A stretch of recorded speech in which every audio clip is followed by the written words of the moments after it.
I'll probably never love anyone this much again. That's how deeply I, Saku Nishikido, loved my fiancée, Ria Honda. I'm sorry. I want to break up. What? Even with someone you love, goodbyes eventually come. But I always thought that was a distant future. Turns out, it came much sooner than I imagined. I was really happy when you proposed to me. But after living together before marriage, I started to feel like I just couldn't do it. We had been living together for a year. I thought things were going well, but apparently, she didn't feel the same. It's not your fault, Saku. I just started thinking maybe marriage isn't the only way to be happy. With work and friends, marriage can shrink all that, and you lose time for yourself, right? Saku, you've always dreamed of getting married and having kids, haven't you? So I want you to find happiness with someone else. Wait! I don't have to get married if I can be with you, as long as we are together. We kept talking, though Ria struggled to put her feelings into words, but in the end, nothing changed. Sorry, but I really don't want to get married. Got it. Even in the middle of this breakup, all I can think of are the happy memories. At our coming-of-age class reunion, my longtime feelings for her reignited in an instant. You've been working a lot lately. Just don't overdo it, okay? Thanks, Ria. Ria always cared about me and worried about my health. I truly loved her, and I promised myself countless times that I would treasure her for the rest of my life. I'm sorry. Thank you for everything, Saku. She was without a doubt someone special to me, the one I loved most, who lived in my heart the longest. There was no way I could refuse her decision. Hope you find happiness. I didn't have the courage to stay in the home we shared, so a few days later, I packed only the essentials and left. Guess I'll look for a new place. Until then, hotel life. Or maybe I can tough it out at the net cafe. The more I think about how to explain this to my parents, who knew about the engagement, the more my mood sinks. A difference in values, huh? Maybe there's no fixing that. I don't want to think about anything right now. Under the cloudy sky, I finally let the tears fall. Good morning. Once again, I'm Saku Nishikido. I work in planning at a general trading company, age 28, with the title of section chief. Saku, what's wrong? You wanna talk about it? Saku, want something sweet? You like sweets, right? Chief Nishikido, cheer up! Surrounded by kind colleagues, I'm more down than I've ever been after my broken engagement. Sorry for worrying everyone. No, it's okay. Anyone would be down after getting dumped. Wait, dumped? Manager, seriously? Sorry, I didn't mean it like that. I'm fine, really. It's the truth anyway. I didn't want to cause any more trouble, so I tried to pull myself together before the day started. But then... What's this about? That's Ryoji Araki. He's also on the planning team and 2 years younger than me. Oh, Araki! Morning. Great weather today, huh? The manager sees Araki and scrambles to act casual, but Araki just stares at me. Saku, is it true? You got dumped? Yeah. Actually, it is. Apparently, we have different values. It is what it is. Tch! Did he just click his tongue? Oh, hey, Araki, chill, calm down. Note, Araki Ryoji, my junior, is not only the office heartthrob, but also known as the office mad dog. He really looks up to me, and anytime something bad happens to me, he goes totally feral. Ah, jeez, Ryoji, stay! Once I call his first name, like always, he finally starts to calm down. Thanks for getting mad for me, Araki. But it's over now. When I smiled, Araki just stared at me and went silent. Then, Saku, you free after work today? Huh? Nice to meet you, Nishikito. After work, Araki took me to an izakaya, and there, waiting for me, was an insanely beautiful woman. Kyoka Araki. Apparently, she's Ryoji Araki's twin sister. Nice to meet you, though I think we've met once before, right? It was 5 years ago when Araki joined the company. After he got wasted at the welcome party, I walked him home and briefly met her at the door. Wow, you remembered. Of course I did. You thanked me so politely, and I thought, whoa, what a great little sister he's got. Back then, I was stunned to meet such a beautiful woman who looked just like Araki. I see. You remembered me. Kyoka repeats it like she's savoring the words. Tch, hey, Kyoka, you're way too obvious about being happy. She's been nagging me to let her meet you for a while now. Really? Yes, I've asked him before, but my brother never let it happen, so I'm really glad it finally did. Even though she's cool and collected, Kyoka expresses herself clearly, and I can't help but smile. Thanks for saying that, but Araki, why are you suddenly introducing me to your precious little sister? They looked at each other in confusion, then turned back and smiled at me in perfect sync. A new love is a cure for heartbreak, Saku. Exactly what he said. In other words, I'd like to suggest... me? Suggest? You kind of caught me off guard.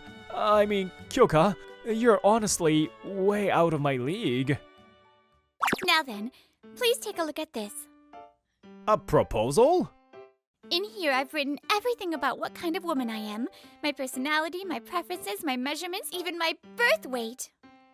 Is that even okay? Yes, of course.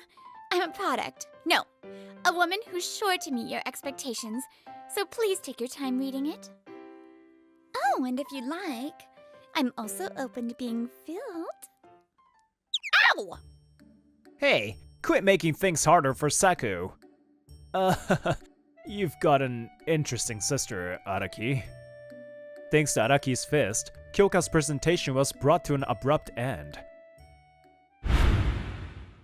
Ugh, my head.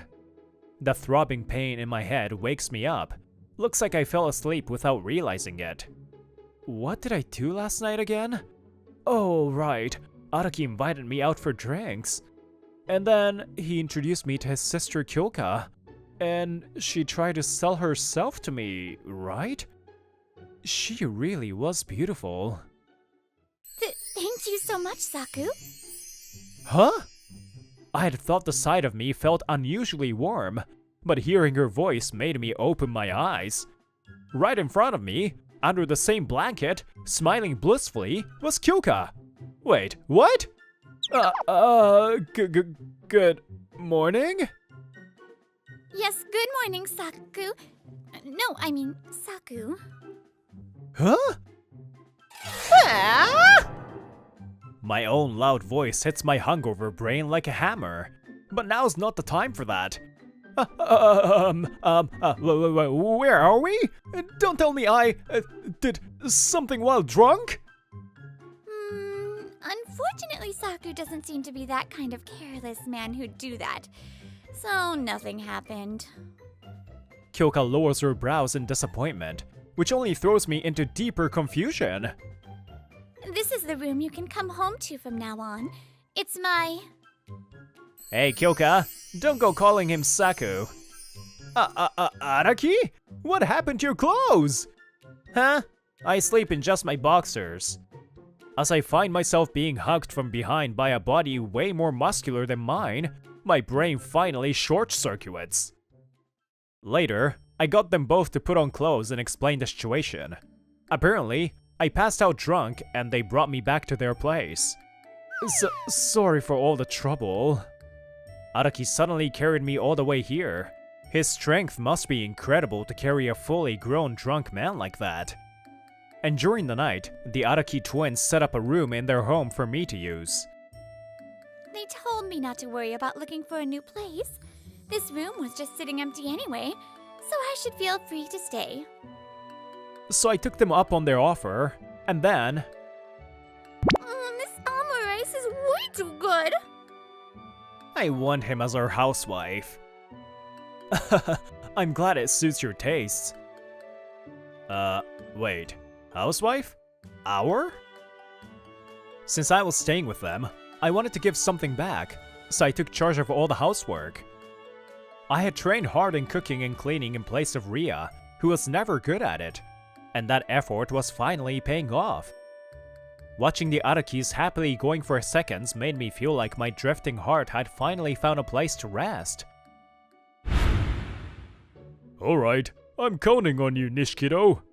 Yes, I'll do my best to meet your expectations. After the broken engagement, I decided to throw myself into work more than ever. I even started accepting long-term business trips that I had been refusing due to Ria's wishes, and now my work is expanding. Lately, even when I think about Ria, I'm able to stay calm. Welcome home, Saku! Thanks, Kyoka. I'm still not used to being welcomed home every day with Kyoka's smile. Not that I haven't looked for an apartment, but there's a slight issue. I never expected Araki to go full beast mode whenever I try to move out. He really seems to love my cooking, but is this okay? My brother's not with you today, huh? Yeah, we got off work together, but he said he had something to do. I see. So that means it's just the two of us for now? Kyoka stares at me as if enjoying my reaction, and I'm completely thrown off again. If you'd like, would you go on a date with me tonight? Huh? Kyoka invited me, and we ended up at a stylish bar with a nice atmosphere. That dress looks really good on you. I'm happy to hear that. It's my favorite one. The dress emphasized her cool beauty and figure. Even the other customers couldn't take their eyes off her. She was that stunning. While we were deciding what to drink, I broke up with my ex, Kazushi. the moment I heard that familiar voice, I turned my head in shock. Standing there was my ex-fiancée, Ria Honda. She leaned close to a man, speaking sweetly with a soft expression and voice. It felt like a dagger stabbing me in the chest. Hey, you're the one I want. Will you marry me? What? She told me she wanted to live a life without marriage, that her values had changed. And now she's asking another guy to marry her? I don't get it. Let's see. Maybe someday, I might. From the sound of it, the guy doesn't seem interested in marriage. So I lost my fiancé to a guy who doesn't even want to get married? Saku, are you okay? Huh? Oh, sorry. It's nothing. No, I can't cause a scene here. Kyoka's with me after all. When I clenched my fist tight, she gently placed her hand over it. Kyoka? The warmth of her hand, laid over mine without a word, relaxed my tense body just a little. Then... Hey, miss. Wanna have a drink with me? Just as I was starting to feel calm again, the guy had the nerve to hit on Kyoka. No, thank you. I only drink with men I like. Oh, so you're the loyal type, huh? Well, wait! I'm right here and you're hitting on... Huh? Saku! What are you doing here? Maybe she didn't expect I'd be her companion's +1. Ria went pale in an instant. Just here for drinks with a friend. What about you? You two seem pretty cozy. Is he your boyfriend? Well... I guess we're technically dating. She was apparently engaged, but seems she fell hard for me. Well, wait! Kazushi! The guy, who clearly doesn't know who I am, kindly explains everything. Seems Ria had fallen for him and started cheating. So your changed values were a lie. That's not. I just wanted to take marriage more seriously. You were just begging him to marry you earlier, though. Was I not enough? My calm tone of questioning makes Ria visibly panic. Then, as if snapping, she glares at me and blurts out in a sneering tone. Yeah, that's right. Even after we moved in, you stayed a lowly team leader, never got promoted, no raise.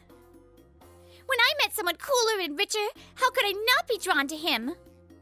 The thought of losing time with Kazushi if I got married, I couldn't take it. Hearing her true feelings for the first time, I'm in shock. I never imagined she saw me that way. Kazushi is younger than you, and already a CEO. You were kind, sure, but even so What is happiness, really? Her question lands like a brick wall. Is it about money? Or being married with children? Is it a life with zero uncertainty? Or maybe betraying someone who loved you and living a lie? Is that what you call happiness? Huh? Everyone has a different idea of happiness. There's no single answer. But the path you chose was wrong. Kyoka's cutting words leave Ria speechless and frozen. Well said. Her choice was definitely the wrong one. Wait! Kazushi! Why would you say something like that? Isn't it obvious? You got tricked by my looks and money and picked the wrong future. I'm what they call polyamorous. I'm never getting married. Polyamorous? Polyamory, as Kazushi calls it, is having romantic relationships with multiple people. To outsiders, it may look like cheating, but there's one key difference. That is, everyone involved consents to the relationship. You said yourself when we met, you didn't care if I had multiple lovers. So I accepted you, but if you want marriage, that's a different story. I can't love just one woman. Even if people call me gross, I can't change that. So, if you wanted someone who would only look at you, you shouldn't have picked me. No way! I don't care if you have other lovers. That line, said in a moment of passion, ended up weighing more than Ria could have imagined. Hey mister, wanna switch seats? I would really love to talk to your friend. Kyoka's fingers squeeze mine just slightly under the bar. I feel that, and I tell him.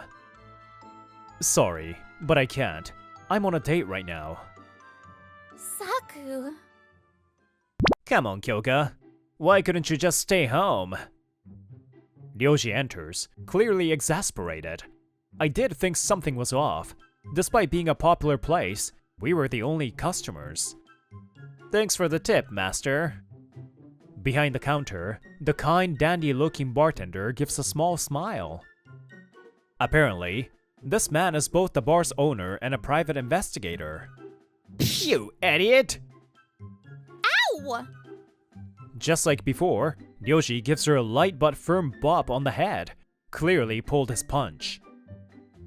Didn't I tell you to keep this from Saku? I told you I didn't agree to that. I couldn't keep quiet forever. Huh? Keep what from me? It was that night I got drunk and it was carried home by Ryoji and Kyoka. Hey bro, aren't you gonna tell Saku the truth? Not yet. I can't watch this guy get hurt anymore. We've got 3 years. For now, I don't want to see him cry again. Yeah, the Araki siblings had known all along that Ria had cheated on me. Sorry, Saku. I was gonna tell you. I gathered evidence on the affair and planned to tell you to call off the wedding. But before I could, you broke it off. For a completely different reason. I see. So that's why he lost it at work that day. Ryoji knew everything all along. Looking sheepish and apologetic, Ryoji looks more like a scolded puppy than the mad dog he's known as. But Wait a second.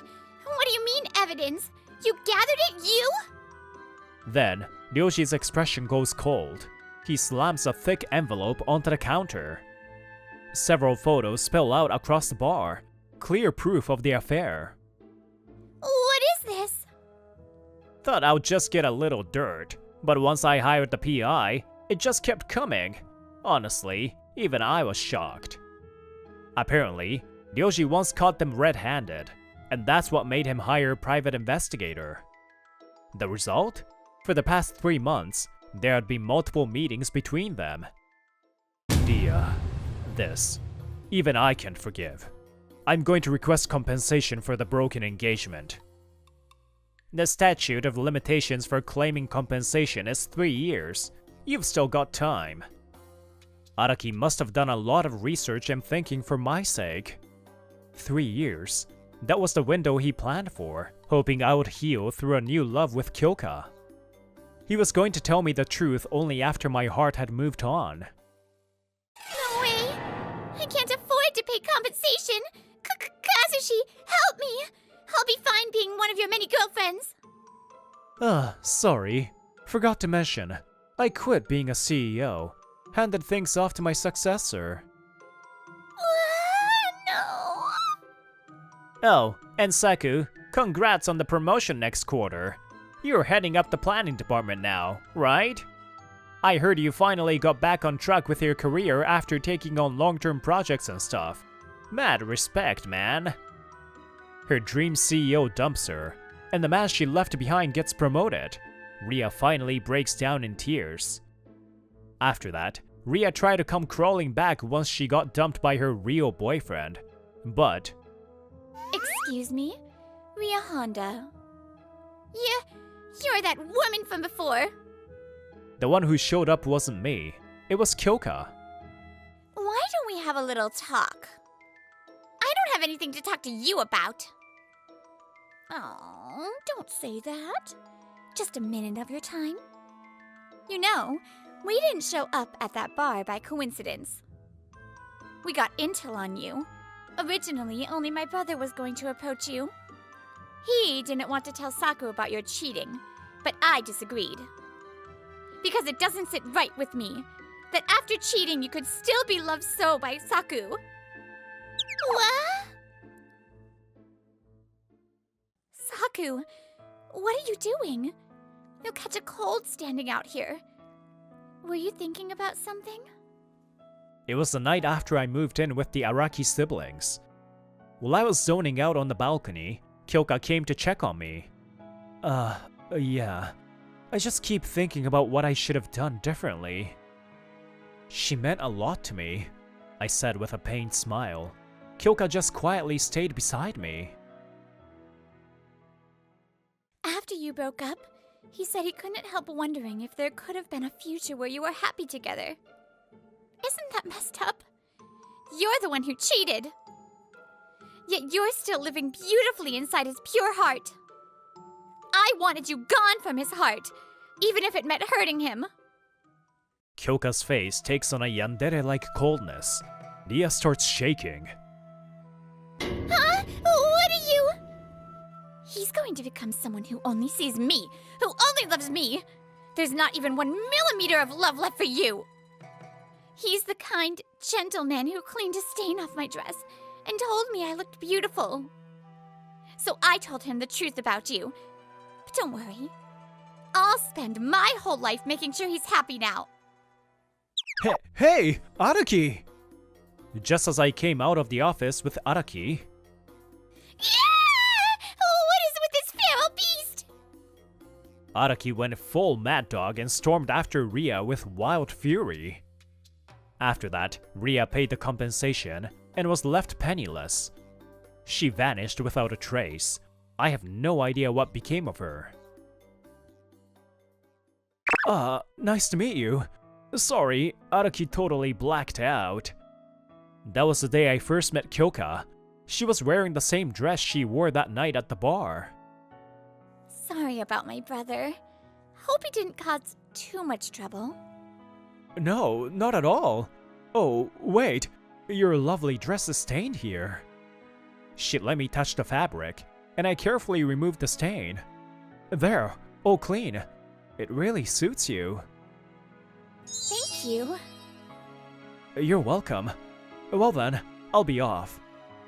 Come to think of it, the place I dropped Araki off at that night wasn't the house I live in now. Maybe they moved? That thought quickly faded as Kyoka spoke. That night, I fell for your kindness. I've loved you ever since. With that memory now clear, Kyoka confessed to me. I've been supported by your kindness so many times too. If someone like me is good enough, will you go out with me? Everyone's happiness looks different. It's not something others can decide for you. But for me, loving one special person with everything I have, that's where I find happiness. So, wait, does this mean Araki's gonna be my brother-in-law? Man, I was supposed to be your mentor, and now I'm gonna be your brother-in-law? Unbelievable. You can call me bro if you want. I'm not calling you that. I don't like that Kyoka took Saku away from me, but I guess I'd rather have that than let some other woman do it. Not that I had any clue he was thinking that way. Well, I hate to leave you lovebirds, but I'm heading out. Huh? But this is your house too, right? What are you talking about? Wait, Kyoka, you told me I had to say something, but you never did either. Saku, this place? It's a room Kyoka set up just for the two of you to live together. What?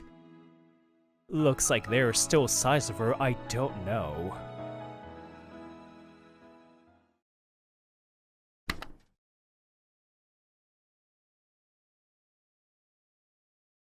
Oh, amazing. So this is theater. Back in middle school, I went to see a play for the first time. The performance was Shakespeare's Twelfth Night. To be honest, I always thought theater seemed kind of stiff and formal. But what I saw was a stage full of dazzling actors, playful gimmicks, and ad-libs. I was instantly captivated by the world of theater. Whoa, no way! The girls from AO High are on another level. Yo, what are you guys talking about? I'm Makoto Ichijo, a third-year student at Love Koi High School. As a senior, whether I have a dream or not, I have to decide my path. College or a job. Look, Makoto! We're going out with some AO High girls today. Whoa! They're super cute. Hey, can I come too? Sounds interesting. If Makoto's going, maybe I should go too. Momoka? Come on, you know I was just joking. I'll listen to your excuses later. I'm borrowing him for a bit.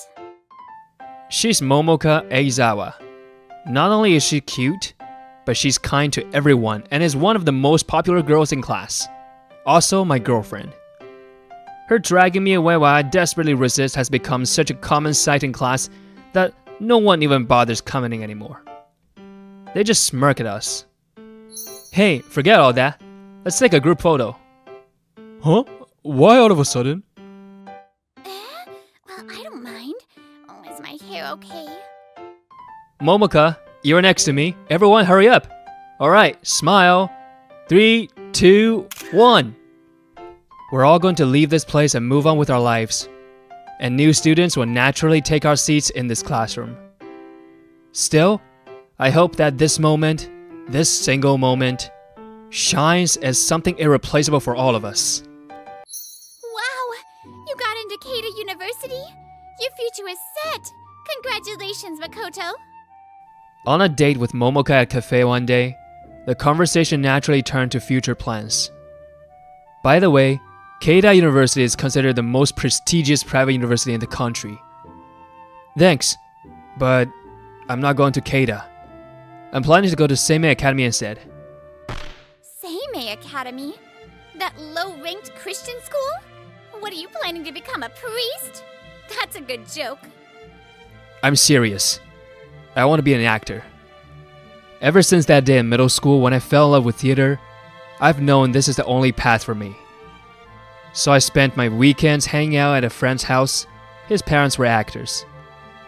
I studied acting all day, sometimes even getting to take part in his theater group's rehearsals.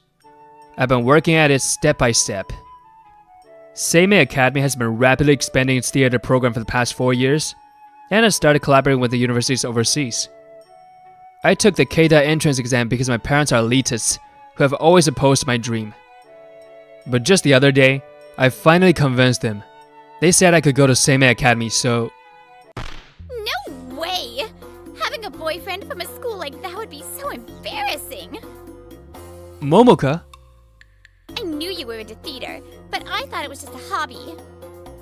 Makoto, you're smart enough to get into Keida. If you put your mind to it, you could have any successful career you want. Think about it, okay? My father is a high-ranking executive at Japan's leading car manufacturer, X. Do you really think my boyfriend should be some no-name actor who may never make it big? You know, you should go into politics. My father can pull some strings and get you a spot with the Nippon Peace Party. So, you'll be considered, right, Makoto? I had no choice but to accept it.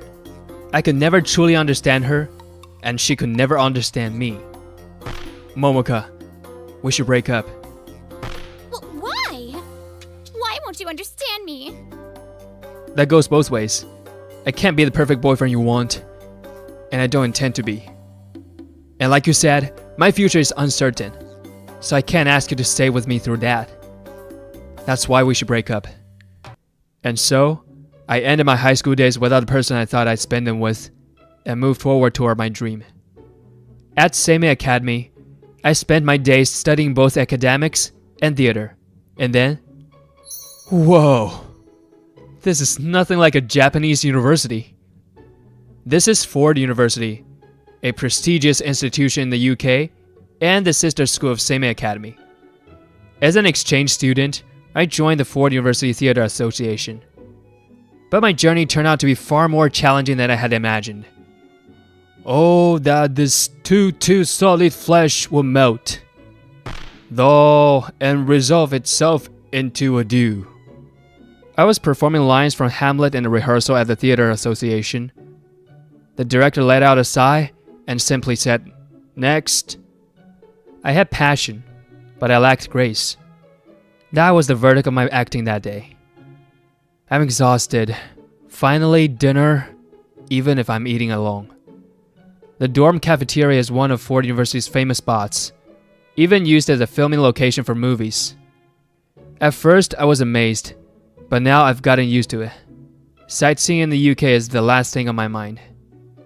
Even after all my hard work, using British English in acting is completely different, and I'm nowhere near the level of my peers. But I convinced my parents and made it all the way here. I have to keep pushing myself. I really love your acting, Makoto. Startled by the Japanese, I turn around and see my theater group friends standing at the cafeteria entrance. They were worried about me. Your acting is so hot. It makes me feel the love. Don't just stand there. Come, sit down. Have a seat. That night, I spent time with my theater friends, deepening our bond. Excuse me, miss? What is it? While out for a morning jog, I saw a woman ahead of me drop an envelope. I hurriedly picked it up. Sorry for stopping you so suddenly. You dropped this. Oh, how kind of you. Hearing Japanese here almost makes me forget I'm in England. She gave me a graceful smile and bowed slightly, and thought that would be the end of our interaction, but... Oh, when my eyes did see Olivia first. Methought she purged the ear of pestilence. That night, the Ford University Theater Association held a performance, and that woman came to watch. The play was Twelfth Night, a comedy about Viola, who is separated from her brother in an accident and disguises herself as a man to serve a noble, Orsino. The actor playing Orsino. Makoto Ichijo. Even here in faraway England, there's a Japanese person burning with such passion for life. Our play ended in great success. The curtain call was met with cheers and applause. And when I stepped out of the theater, she was there waiting for me. Makoto Ichijo, let's meet again in Japan. I will build a willow cabin at your gate and call upon my soul within the house of love. With flushed cheeks and a radiant smile, she shouts Viola's line from Twelfth Night, expressing her unfulfilled love for her lord. It's not a line meant to be spoken with a smile, but she's omitted part of it. So she must be doing it on purpose. It warms my heart. After returning to Japan and graduating from university, I joined a theater troupe called Blue Hour. Great work today, Kanzaki.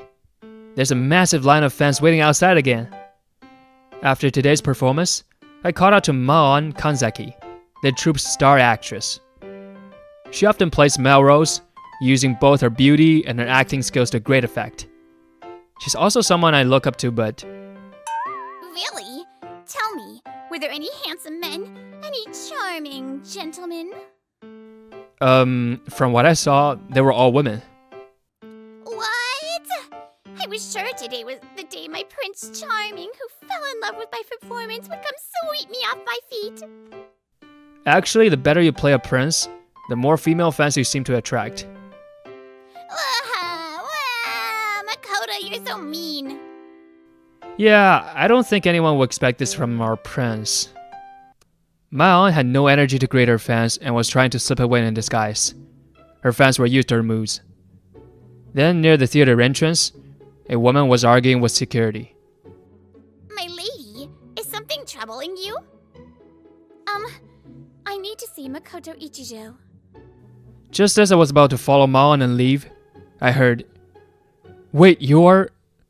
There stood the woman who had shouted Viola's line for me in England. Her name is Yukino Ichinose. She's 2 years older than me, 26, and the daughter of a company president. I'm sorry. I just couldn't let that connection we had back then fade away. No, I'm happy to see our connection from England continue like this. But it's already late. If you'd like, shall we meet again on the next holiday? From then on, Yukino and I started going on regular dates. So Makoto, you've been interested in theater since middle school? Yes, seeing my first play captivated me. But I was also deeply moved by the guest director's words that day. Elijah Grant, director of Griffin Theatre, one of England's most renowned theatre companies. He had the beauty and charisma of an actor himself, standing tall on stage the day I first saw a play. The magic of the stage you have witnessed was completed the moment you stepped into the theater. His British English was instantly translated into Japanese by the interpreter. And now I ask you all, have you even for a moment imagined yourself standing upon the stage? Weaving words, living like fire, leaping into the magic of it all. Even if a part of you has felt that way, then you are already one of us. That moment, I was completely entranced by the world of theater. And I knew deep down, I wanted to stand on the stage he created. So you studied acting after that? Even performed Romeo and Juliet at your high school festival? Yes, it was well received. Though people said my usual personality and the role were such a contrast. A little rude, don't you think? Based on my impression of you, I'd guessed you played Benvolio. I was surprised. She was right. I had played Benvolio, Romeo's best friend. Kind-hearted, well-loved, cautious yet passionate. It suits you perfectly. I wouldn't say I'm that great, but I appreciate it. Thank you. So, Yukino, is Shakespeare your favorite? Yes. I've been captivated by his work since middle school. What's your favorite? Shall we say that at the same time? 1, 2... Twelfth Night. We answered in perfect unison. Yukino smiled triumphantly. It's also the play that brought us together. Before long, Yukino and I started dating. Wanted her to recognize me as an actor. I trained harder than ever. Makoto, you've been on fire lately. Must be thanks to Yukinon, huh? Days of Maon teasing me weren't bad either. At some point, Maon and Yukino had become close friends. Time passed, and Are we really allowed in here? yeah, I got special permission. That day we were alone together at Blue Hours Theater. By the way, Yukino, you remember 12th Night's lines? I could recite them here and now. Then there's nothing to worry about. Right now, you're Viola, and I'm Orsino. Take my hand, from this day forth, you shall be your lord's wife. It's Orsino's line from the moment he learns Cicero's true identity as Viola and confesses his feelings. Inside the box in my hand was an emerald ring, the same color as Yukino's eyes. I'd rather not say my answer here. If I were gone, you'd grieve as I would. Let me stay by your side for life. A few months later, Aizawa, was organizing photos on her phone in her room. She came across a picture from our 3rd year of high school, one I had taken. How nostalgic. But honestly, dating someone like him is just a stain on my past.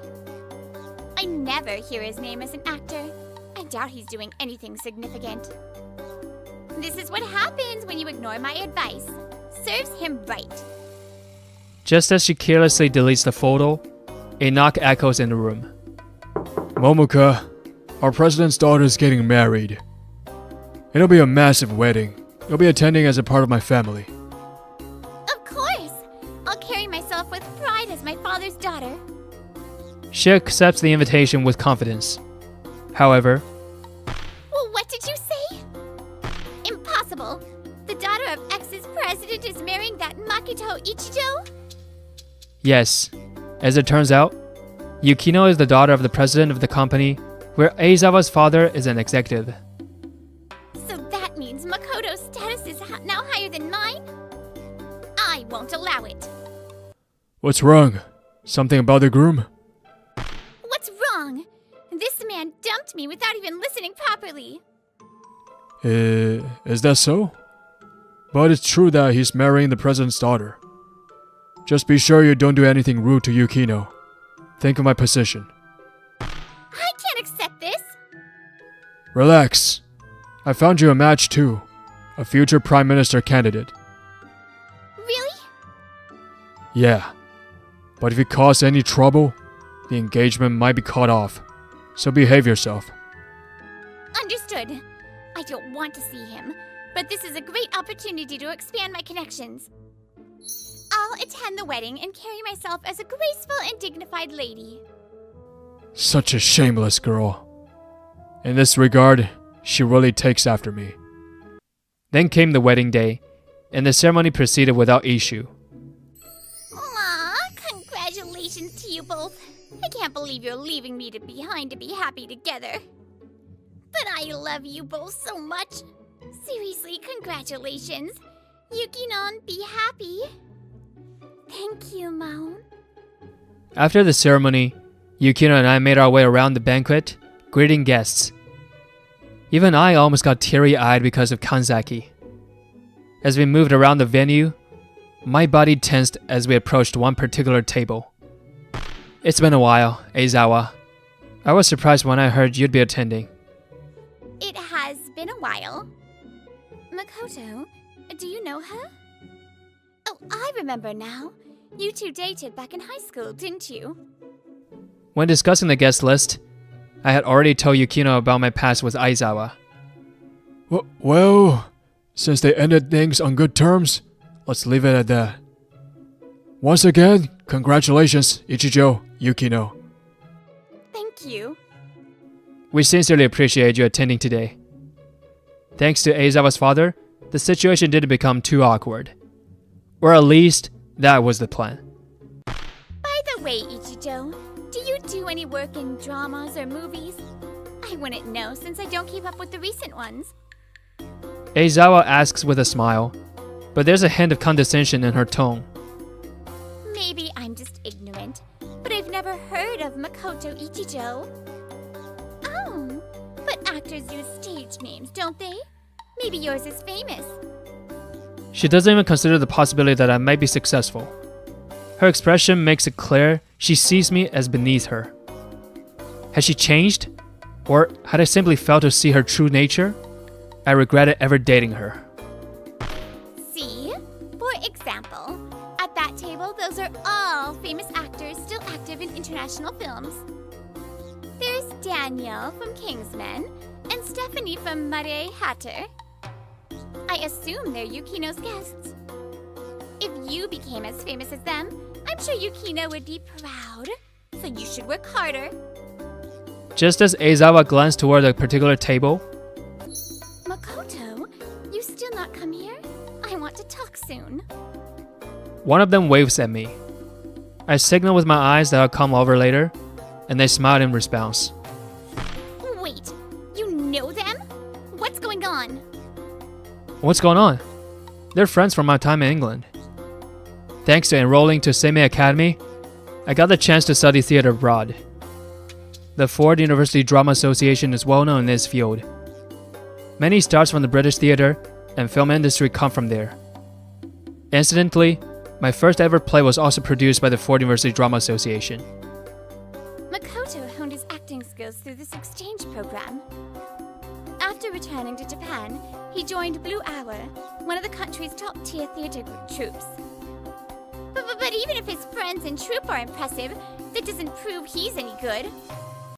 Sure, even within the same troupe, actors vary in skill, but... Apparently fed up with the noise, Kanzaki appears in full actor mode. Makoto is one of the most talented actors in our troupe. His passion and relentless effort have brought his talent to full bloom.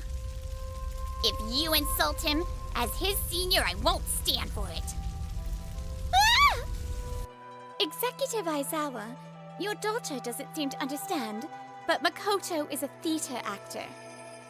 If you'd like, I'll send you tickets to Blue Hour's next performance. Please come as a family. Now then. Yes.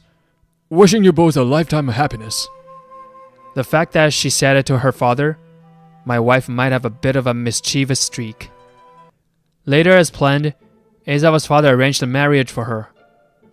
Momoka, this is Asaoka, a rising star in the Nippon Peace Party. I'm Hiroki Asaoka. Pleased to meet you. Wow! Handsome and highly educated, as expected of my father. I'm Momoko Aizawa. Nice to meet you. They quickly got married, but their story didn't end in happiness. Why did this scandal have to break after we got married? Ugh! Momoka, get a hold of yourself. It was an administrative mistake, not intentional. Hiroki Asaoka, once touted as a future prime minister, was exposed in a slush found scandal and fell from grace. And... What the hell are you looking at? I'm a Nippon Peace Party politician, the future prime minister. Stop it, Asaoka! After a night out with lobbyists, Asaoka drunkenly berated civilians, ending his political career. Furthermore, Eizawa's father, who had been at the same meeting, was forced to step down as an executive at XZ. With either her father nor her husband to rely on, Eizawa shut herself away, heartbroken. Do your best, you two. I'll do my best to find my own Prince Charming in Japan. Meanwhile, after making a name for myself in Japan, I finally achieved my dream of joining the Griffin Theater, led by Elijah. And thanks to our father's arrangement, Yukino was able to work at the company's UK branch. Mom, I'll make sure to contact you at least once a week. I look forward to the day we can perform together again. Time passed, and my first year after debuting in England was coming to an end. The final performance of the year was Romeo and Juliet. I once again played Benvolio, just like in high school. After the certain call, amid the applause and cheers, I stepped out of the theater. And there she was, Yukino, just like that day. Benvolio, my love is as boundless as the sea, my devotion as deep. The more I give to you, the more I have, for both are infinite. In the play, Juliet professes her love to Romeo. I'm not Romeo, but I accept those words without hesitation. I love you too. Our lives don't come with pre-written endings, like in a story. We walk on paths unpaved, uncertain where they led. But if we step forward with all our hearts, even the most thorn-filled road will take us somewhere. And sometimes, that path shines brighter than any story ever could.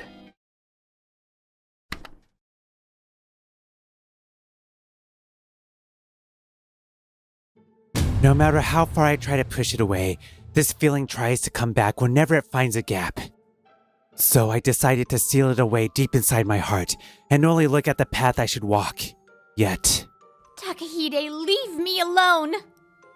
do whatever you want. What awaited me was my first big fight with her, and her storming out of the room at the end of it. I couldn't pull off the surprise.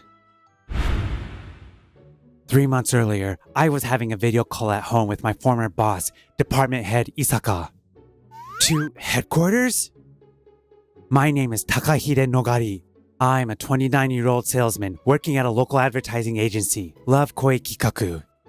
While I initially worked at the headquarters when I joined the company 4 years ago, department head Isaka, who had taken good care of me, lost a power struggle within the company.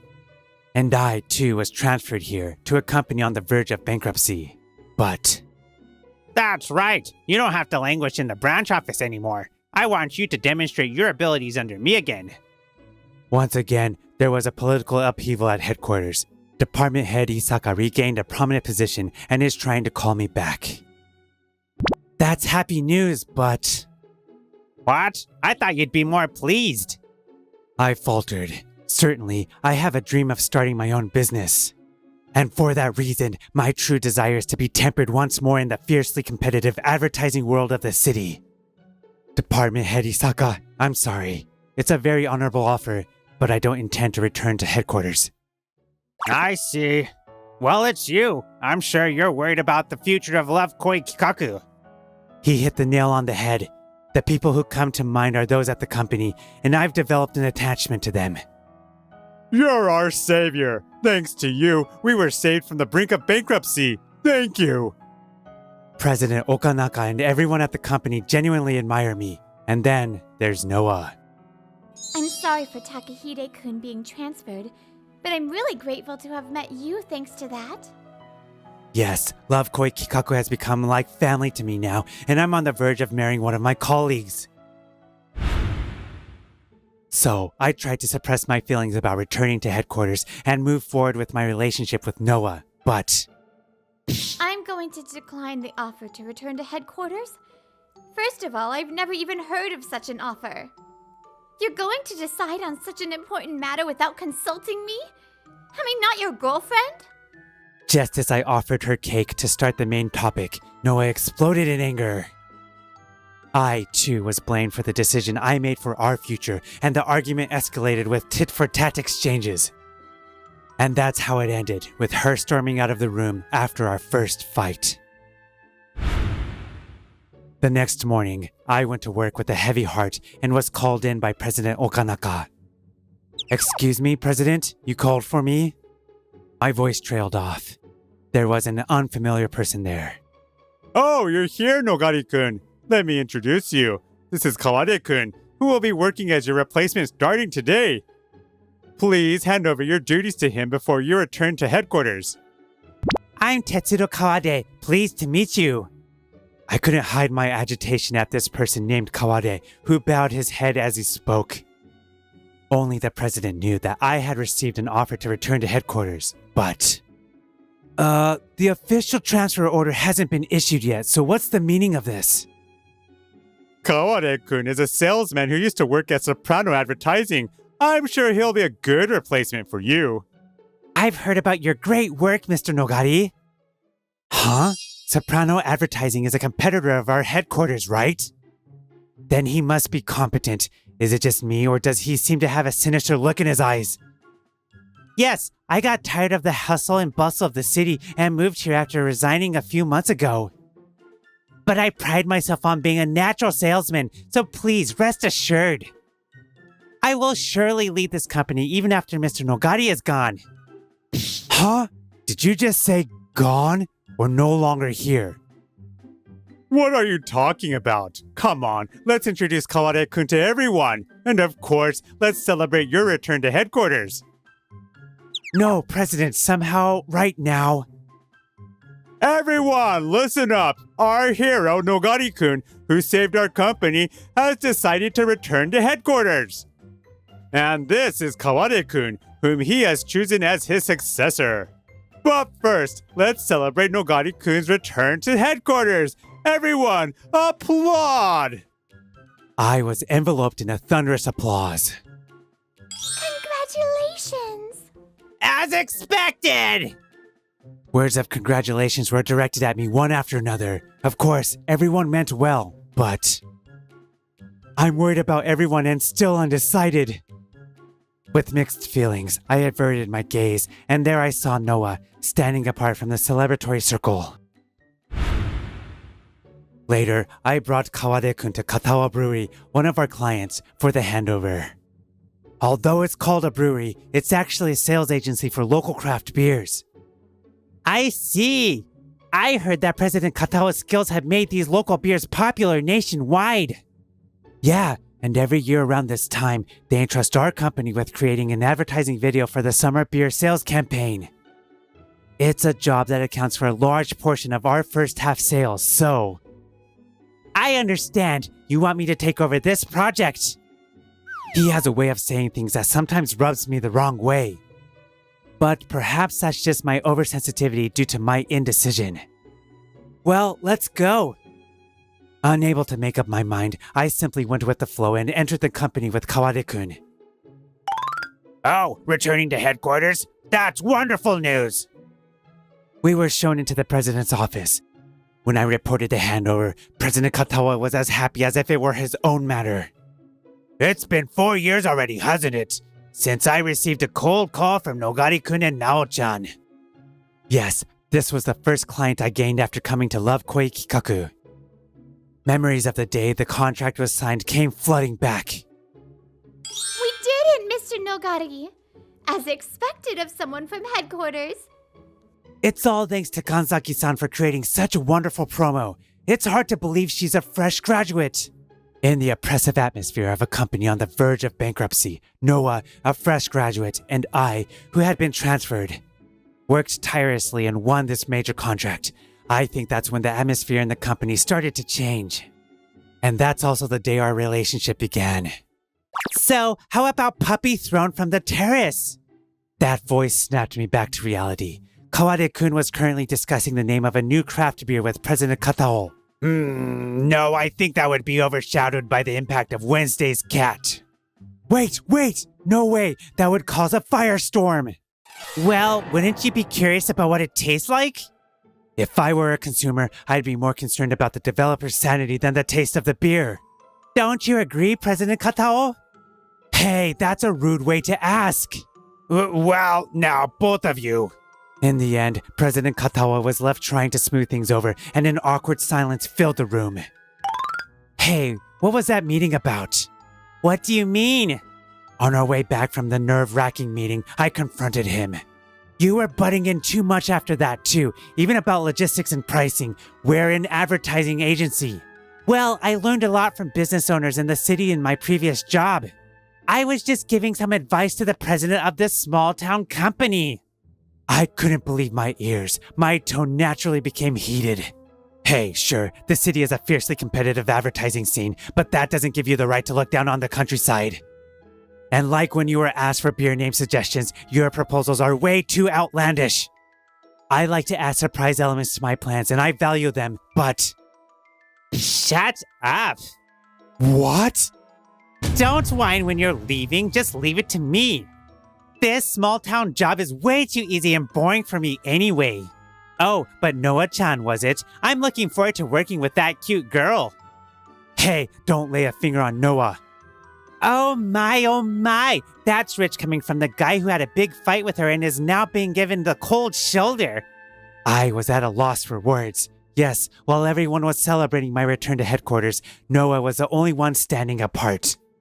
Since we're usually a close couple, that scene stood out, and news of our fight quickly spread throughout the company. We had a fight, but we didn't break up. But you're going to headquarters. You and me, separated? Who do you think she'll choose? Leaving those words behind, Kawade returned to the company. I couldn't bring myself to follow him immediately. As Kawade said, Noah has always been the creative director in charge of this project. Back at the company, Kawade immediately took advantage of that and approached her. Hey, Noah-chan, how are the ideas for the beer commercial coming along? Oh, right, let's go grab dinner. I'll give you some advice. But Noah remained completely unfazed. Seeing this from the corner of my eye, I breathed a sigh of relief. Wait, Noah! After Kawade left, I called out to her. After a night's sleep, my head had cleared and I apologized. I'm sorry for not consulting you, but And? What are you going to do about returning to headquarters? I'm still not sure. I do want to go back to headquarters with an eye on starting my own business, but I also like everyone here and I'm worried about them. And then there's our future, Noah. So yesterday, actually, It seems I was right after all. Huh? What? Wait a minute, Noah. For the next few days, despite my distrust, Kawade seemed to be doing his job properly. Noah-chan, I'd like to see the past materials for the beer campaign. I've compiled them here. Wow, you work fast! You're a little too close. Please keep your distance. Noah, she's not making up with me, but she doesn't seem to be falling for Kawade's charms either. Phew. Kawade is at least serious about his work. Maybe I'm being too suspicious. Thinking this, I watched Noah leave and quietly slipped away. So... She's a tough nut to crack. Then there's no point in using her anymore. Oh dear, she's already gone. I didn't hear those words Kawade muttered to himself. That night, I was having a video call with department head Isaka. Unusually, he was the one who called me. So, you're coming back? Yes, well, if the transfer order is issued, I can't really refuse. But I wanted you to come back of your own volition. That's why I didn't issue the order. Yes, I had finally decided to accept the offer to return to headquarters. Love Koikikaku seems to be doing fine. Indeed, Love Koikikaku seemed to be running smoothly without any problems. I was worried about Noah, but the atmosphere wasn't conducive to moving our relationship forward right now. I invited you to headquarters, but are you really sure about this? It's the company you rebuilt, isn't it? Yes, the man the president hired as my replacement seems competent enough. Oh? His name is Kawade. I heard he used to work at Soprano Advertising until recently. Department head Isaka's eyebrows twitched slightly. Is something wrong? No, I just used to see people from that company a lot at competitions when I was working in the field. I still keep in touch with some of them. I think I heard the name Kawade mentioned as a troublemaker. Apparently he... The next morning, a female employee rushed up to me as I arrived at work with a grim expression. Mr. Nogari, it's terrible. Come quickly. Apparently, Mr. Kawade directly appealed to the president to remove Kanzaki-san from the Kato Brewery project. And Kanzaki-san overheard it, and the office is in chaos now. What? Just as she said, the office was in an uproar. Why should I be removed? I've been the creative director for the beer campaign for 4 years. This is outrageous, President. I'm saying I want to review it from scratch. President, you're leaving this matter to me, right? Well, that... The president was stammering. No wonder. He was caught between Kawade, whom he had brought in as my replacement, and Noah, who had been in charge for a long time. I'm not saying I won't leave it to you. We'll just have an internal competition to reselect the director. If you say you're the best person for the job, prove it. This is the information I got from department head Isaka. I can't believe it came in handy so quickly. Hey, Kawade-kun, is this competition really fair? What are you? The guy who's leaving shouldn't interfere. Kawade, noticing my presence, tried to brush me off, but faltered when he saw my expression. Department head Isaka has an acquaintance at Soprano Advertising, and he seems to have heard about you from that person. About how you are forced to resign. That's... Voluntary resignation? What do you mean? He was considered a problem because he would use his position to pressure female creators and designers into relationships. His main tactic was to offer them positions on projects he was in charge of, giving them preferential treatment in internal competitions and such. No way. Yes, he was initially targeting Noah, but since she didn't give in, he removed you. And tried to use the bait of your replacement position to approach someone else. Don't be ridiculous. I was just trying to improve the project. Kawade tried to defend himself, but then a hand shot up. Actually, he said that to me yesterday. He asked if I would go out with him if he made me the creative director for this project. I didn't take him seriously at that time, but... Her statement caused everyone to glare at Kawade. He's totally guilty. He's the worst. Don't look at me like that. Don't look at me with those eyes. Kawade looked at with disdain, clutched his head and sank to his knees. That was the moment he lost his place in the company. I was about to try to calm the situation when... President Katao, what can I do for you? Perhaps I answered the phone in an unconventional way because I had a bad feeling at that point. And as expected... Hey, put that chest hair having delusional creepy bastard on the phone. Huh? Chest hair having? Delusional? What? The ominous atmosphere made everyone's eyes focus on me. Are you referring to Kawade? Did he do something? Haven't you heard? Then you bring that chest hair having delusional creepy bastard to me right now.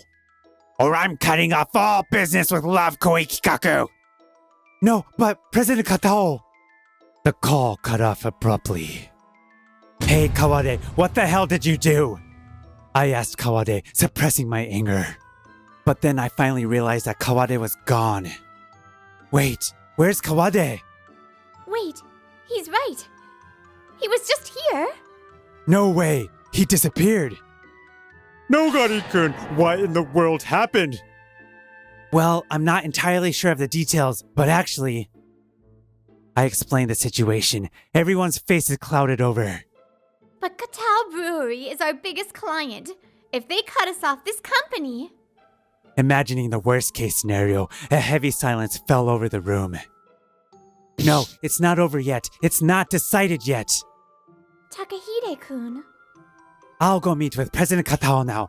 I'm the closest to him. We need to assess the situation first. Yes, let's leave it to Nogari-kun. Everyone else, search for Kawade-kun. Yes. Damn it, how did this happen? Driving the company car, I couldn't help but curse. I had my doubts about Kawade, but my indecision about returning to headquarters made me realize the situation too late. If I had intended to stay with this company, if I had been prepared to stay with Noah, even if it meant suppressing my own ambitions. Damn it, please let this be a situation that can still be salvaged. And so, I arrived at Katawa Brewery and was led by the receptionist to the president's office. President, Mr. Nogari from Love Koikikaku is here. It's Nogari, excuse me. I suppressed my urge to rush in and passed through the door opened by the receptionist. But when I entered the president's office, there was no one inside. The curtains were drawn and the lights were off. Where is President Katao? Wait, what? I tried to ask the receptionist, but she closed the door without saying a word. And then it became completely dark. What? What's going on? As I panicked, a video started playing on the large monitor on the desk. Huh? Is this the advertising video for the beer campaign? Wait, did we make this? My bewilderment increased, but then I finally realized. No, there are even new products. This is this year's video. But why does this exist? But I forgot all about those questions and became captivated by the video. Wow, this is amazing! It's easy to understand, consumer-oriented, and yet it has a playful touch. As the video ended and I was basking in the afterglow, the light switch clicked and the room lit up. I turned around in surprise, and there, Surprise! I was stunned by the people who were there. Huh? Noah? The president? President Katao? Everyone? And even Kawade? Everyone smiles and the commercial I had just watched. My brain gradually pieced together the situation. So, it was a prank? Yes? Yes. It's a farewell party for Takahide-kun. We asked President Katao to cooperate as well. It's for Nogari-kun, so I was happy to participate. And the Best Actor award goes to him. I can finally introduce myself properly. Actually, I'm Nogari-san's junior, and I've come from headquarters. So, Department Head Isaka was in on it too? Department Head Isaka was also worried about you. He thought you might suppress your own dreams out of concern for your current company. I'm sorry for behaving like that toward you, even if it was a prank. Actually, I've been directing the creation of that video behind the scenes for the past 3 months. Of course, I was the creative director. I've been indebted to Department Head Isaka, and when I consulted him about wanting to work near my hometown, he offered me the opportunity to transfer to Love Koi Kikaku as your replacement. Huh? Wait, why this elaborate prank? Well, initially, we were just going to surprise you by showing you the finished video. But unexpectedly, you two had a fight, so we had to change our plans. Huh? I'm sorry. I never thought you'd bring up the topic of returning to headquarters on my birthday. And you had already made up your mind. And when I thought you gave it up for me, I got angry. I'm sorry for ruining the surprise you prepared for me. That cake, it had a ring in it, didn't it? Whoa, you knew? How embarrassing! Yes, I had put an engagement ring inside that cake as a surprise. I was planning to tell you I was staying at the branch and propose to you. So, we all hurriedly discussed it, and this prank came up. I took the liberty of writing the script. Oh, I made it seem like I was hitting on Kanzaki-san simply as a little revenge on both of you. After all, you two had a fight a few days before the planned surprise, and since we had President Katao's cooperation, we couldn't postpone it. It was unexpected that Kanzaki-san's acting was so terrible, but please rest assured, I wasn't actually hitting on her. Sorry. It turned into quite an elaborate prank. We wanted to make a great commercial without Takahide-kun knowing and reassure him that this company doesn't rely solely on Takahide-kun anymore. Everyone's warm gazes were fixed on me. I was supposed to be the one concerned about everyone, but it turned out that everyone was concerned about me. I couldn't help but hug my girlfriend, with whom I had been fighting. Takahide-kun? I'm sorry, Noah. You put so much thought into this for me. I'm sorry for getting angry too. But if you were going to trick me, wouldn't it have been better for the story if Noah had fallen for Kawade-kun? Noah blushed slightly, averted her gaze, and murmured, I didn't want to. Even if it was just acting, I didn't want Takahide-kun to see me fall for someone else. Noah. This surprise was a sign of everyone's love for me, so that I could go back to headquarters with peace of mind and pursue my dream. Oh, I'm surrounded by such wonderful colleagues. Thank you all for doing this for me. And Noah, thank you for going this far for me and for getting angry with me. I'm sorry for being so unreliable and making you worry. I'm not much, but I'll work harder and become a better man, so... Noah Kanzaki, will you please continue to walk alongside me? Yes, gladly. We were showered with applause. Thus, the grand surprise and our first big fight came to an end. Oh, President Katao? Yes, please leave the beer campaign to us again this year. Several years later, even after I left, Love Koi Kikaku continued to improve its performance. President Katao's skills haven't diminished, and the close relationship between these two companies is rock solid. And I started my own business, and by my side is Noah, whom I headhunted as a creator. After that, we registered our marriage immediately and had a long-distance marriage, but we were finally able to start living together. Takahide, President. About this matter. Haha, it takes some getting used to, doesn't it? Our long distance marriage ended, and now we're together at home and at work. The company's off to a good start. My motto is to create a workplace where superiors and subordinates can communicate their thoughts without hesitation. Just as I care about others, I am also cared for by others. I learned that on that day.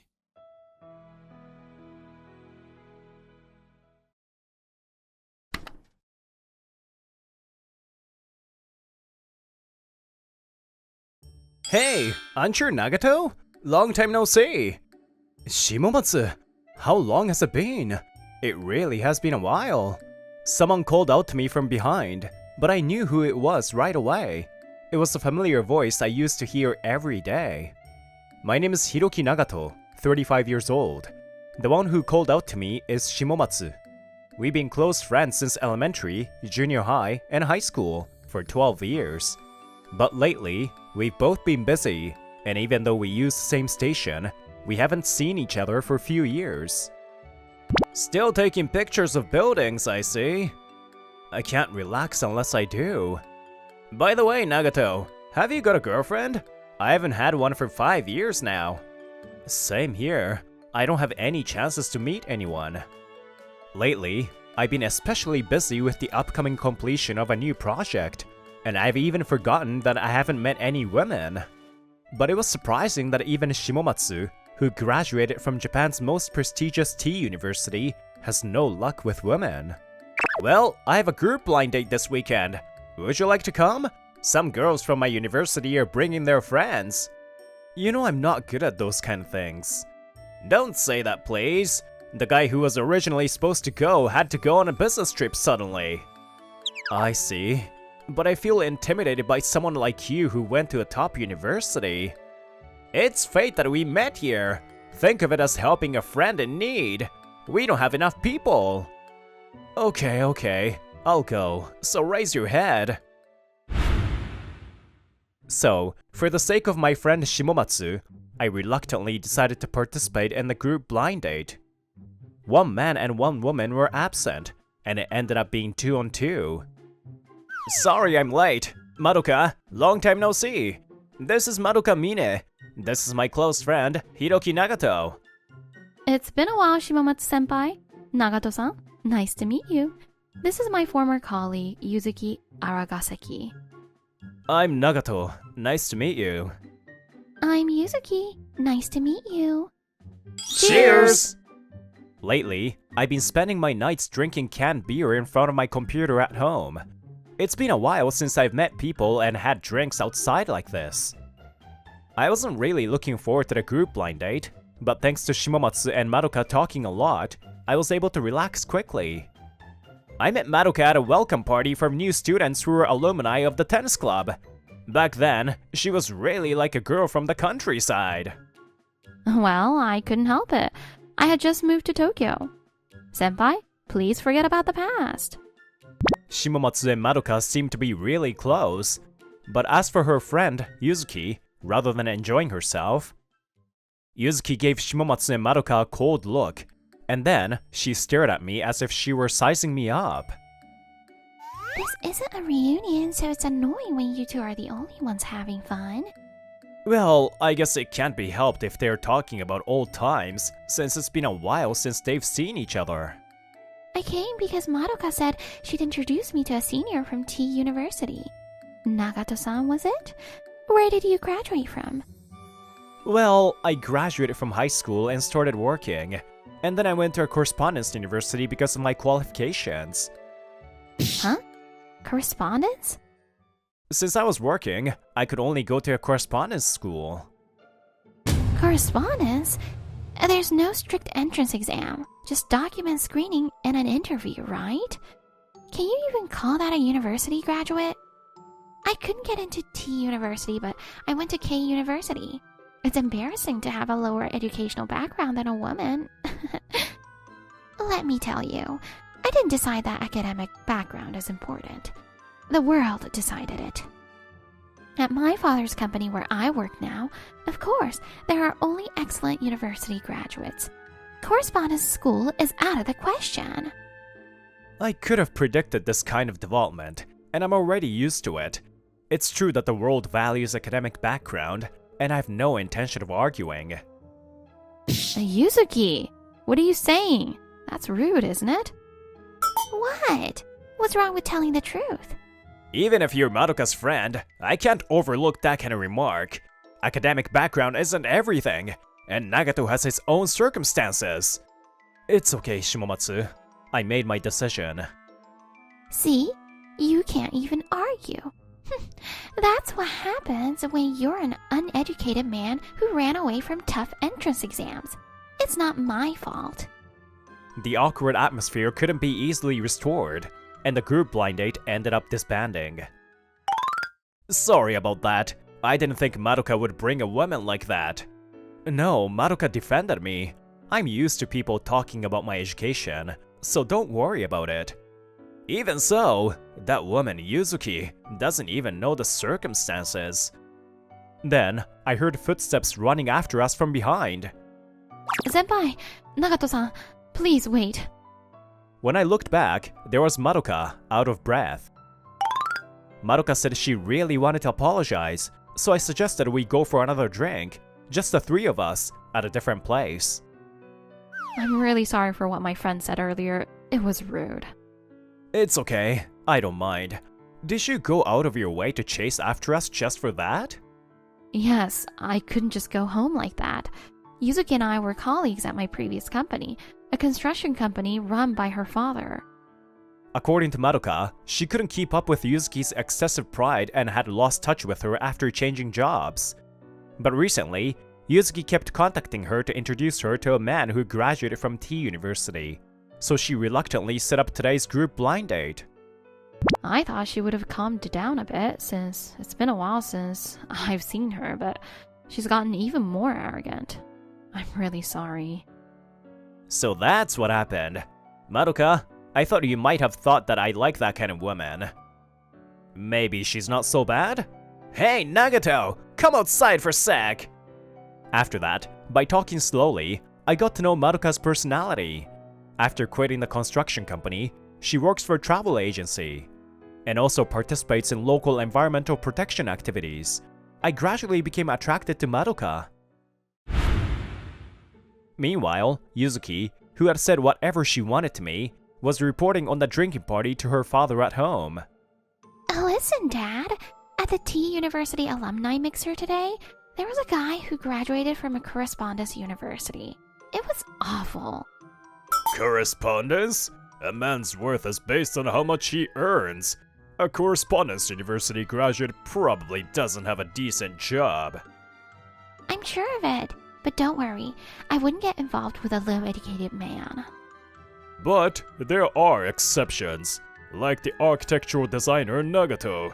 There's a ceremony coming up. Let's go together. Nagato? That's the same name as the guy from earlier. Well, it's a coincidence, I guess. It's nothing to worry about. Ladies and gentlemen, thank you for waiting. We're about to begin the opening ceremony for the new art museum, themed around coexistence with nature. 1 month later, Mr. Arakasegi and his daughter were at an art museum. A large number of invited guests were gathered there. Wow, there are a lot of people.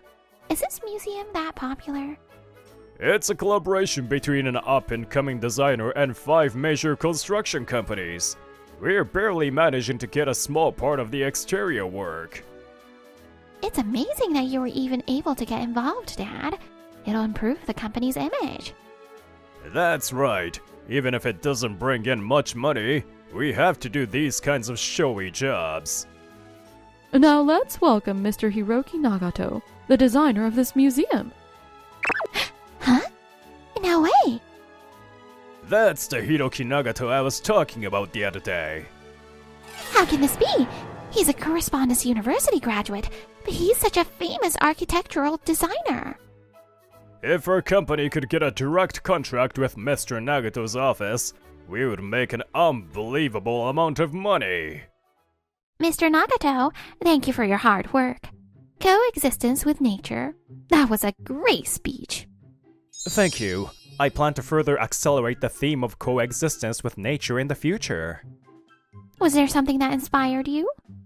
Yes, I had a good encounter recently. I'd always considered myself more aware of the various impacts of architecture on the natural environment than other designers.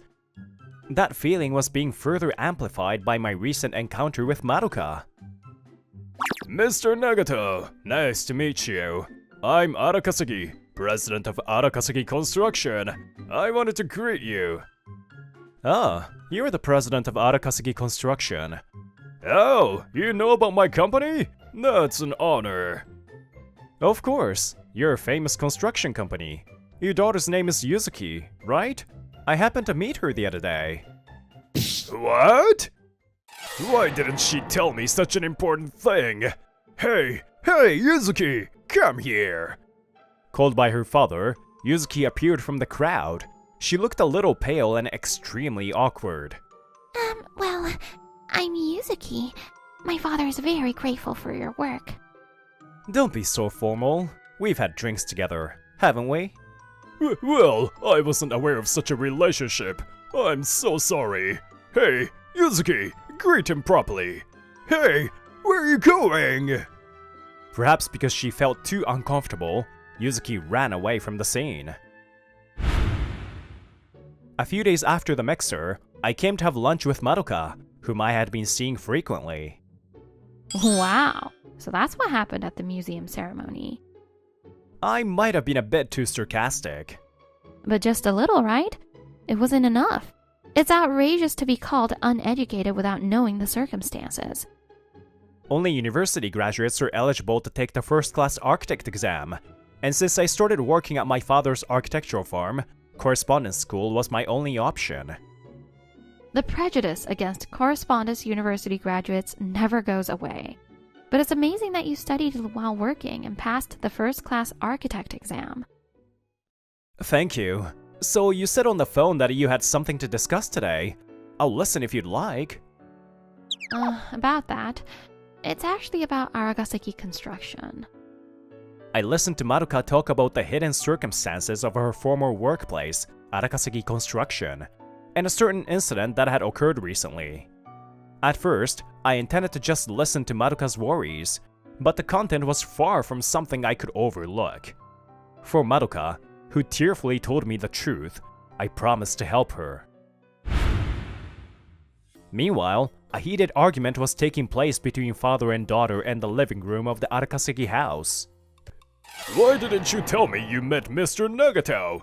And what's with running away like that? It's not my fault. It's your fault, Dad. You taught me that academic background is everything, so it's been ingrained in me. I told you there are exceptions. You didn't say anything rude to Mr. Nagato, did you? I did. I said it was embarrassing to have a low education.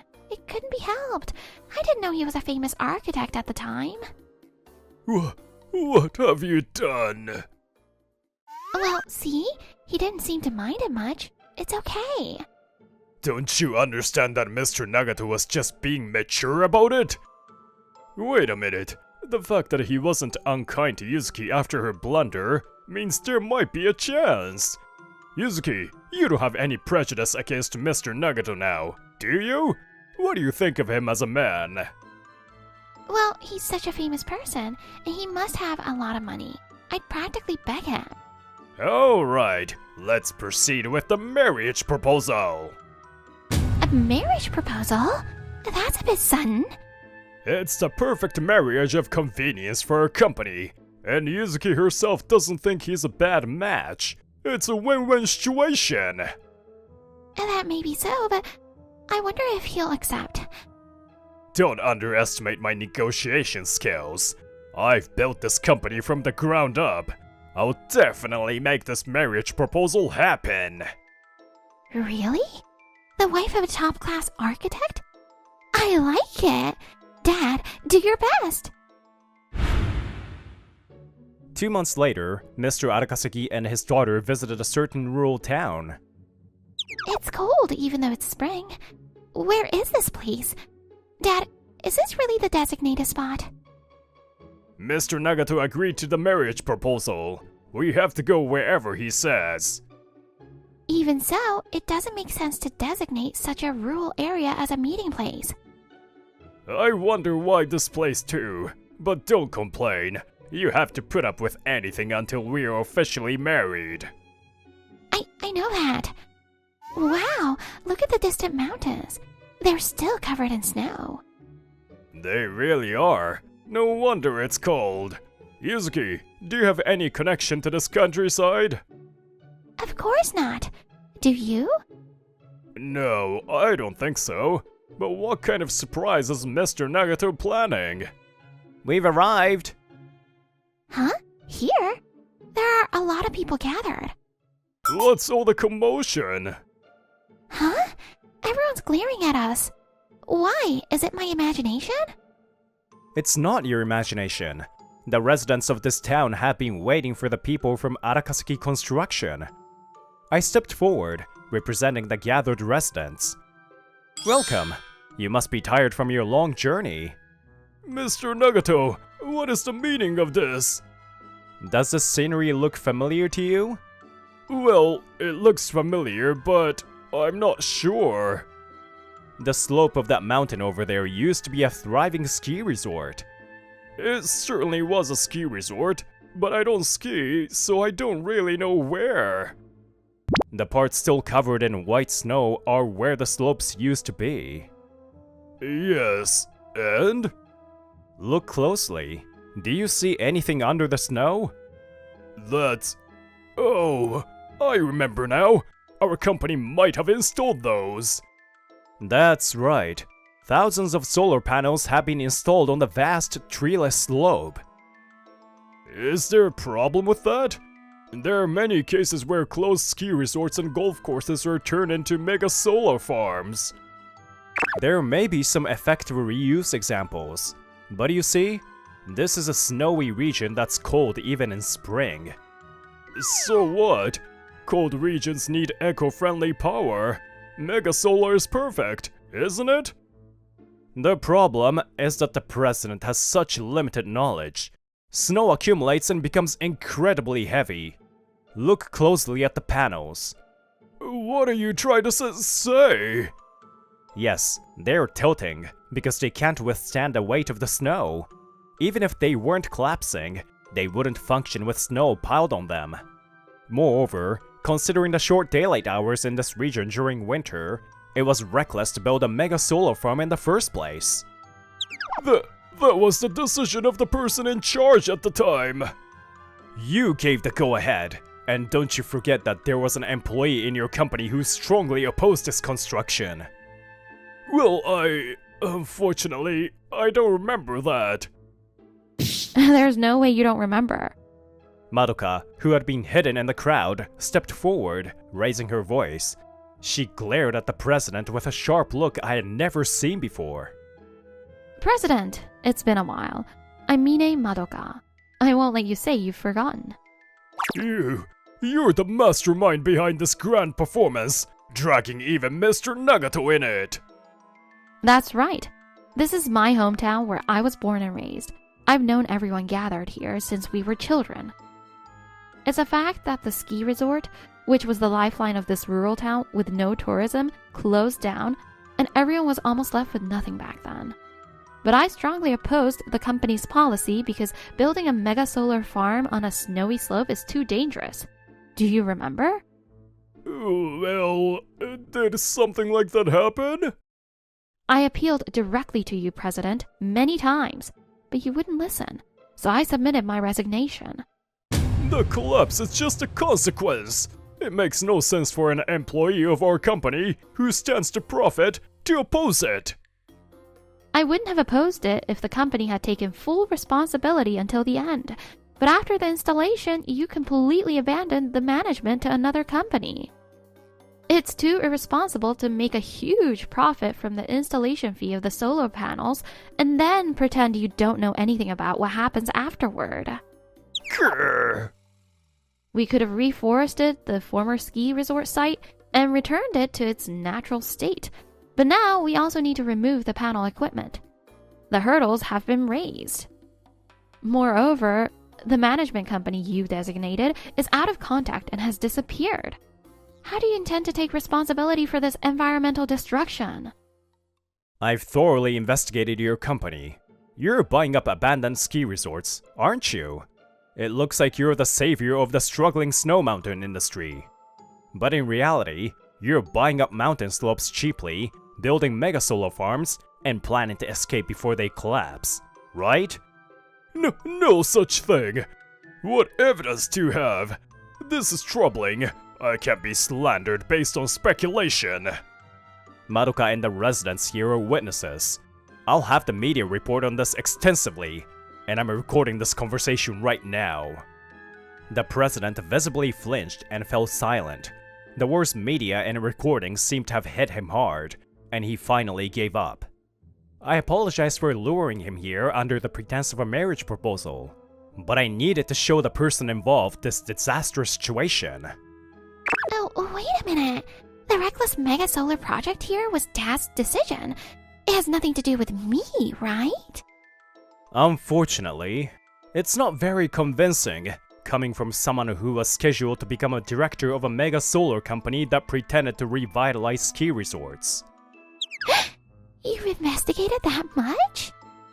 Environmental destruction for the sake of profit is unforgivable. Be prepared. Your company will be banned from any work I'm involved in from now on. No way! As if realizing the possibility of being excluded from the construction industry, both Yuzuki and her father collapsed to their knees. Later, Arakasugi Construction, which had been reported to have ignored environmental destruction and continued unfair construction practices, fell into a management crisis. They desperately tried to defend themselves, but perhaps due to their past arrogance, no company came to their rescue, and they had to close down their business. Only a large amount of compensation remained, and the father would be chasing after it for the rest of his life. As for the daughter, maybe there's still a chance for her to change her ways. Meanwhile, I was taking pictures of the magnificent cherry blossom trees in full bloom in Madoka's hometown, which had finally reached full bloom in May. You always take pictures of buildings for study, but today is cherry blossoms, Hiroki. Madoka-san, no, Madoka and I naturally started dating, and we stopped using honorifics and started calling each other by our first names. I've never seen such beautiful cherry blossom trees before. I want to incorporate these beautiful cherry blossoms into my next architectural design. Wonderful! Then, so as not to spoil Hiroki's image, I have to work hard to protect this beautiful nature. New buildings can sometimes destroy the existing nature and the lives of the people who live there. How can we coexist? That's probably not something you can learn from studying. That's right, it's certainly a meritocratic society, but being able to study isn't everything. Rather, because of that, it's easy for a character to remain immature, and shouldn't we place more importance on it?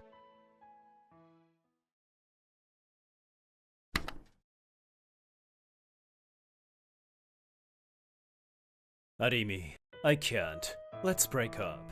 This is an old memory of me, Kentaro Mabuchi, probably about 2 years ago. Why am I remembering this now? Why? If you stay with me, you won't have to suffer. Arimi, you have changed. I like the old you better. You were full of energy. Kentaro! The next day this memory came back to me. I knew this was a sign of a reunion. This is Arimi Miren, who is joining the company mid-career from today. Huh? Long time no see. I'm currently 26 and work at a company that develops and provides electronic payment services. My high school classmate and ex, Arimi Miren, joined same sales department as me. Arimi. What? Do you two know each other? Perfect. Then, Mabuchi, you should train her.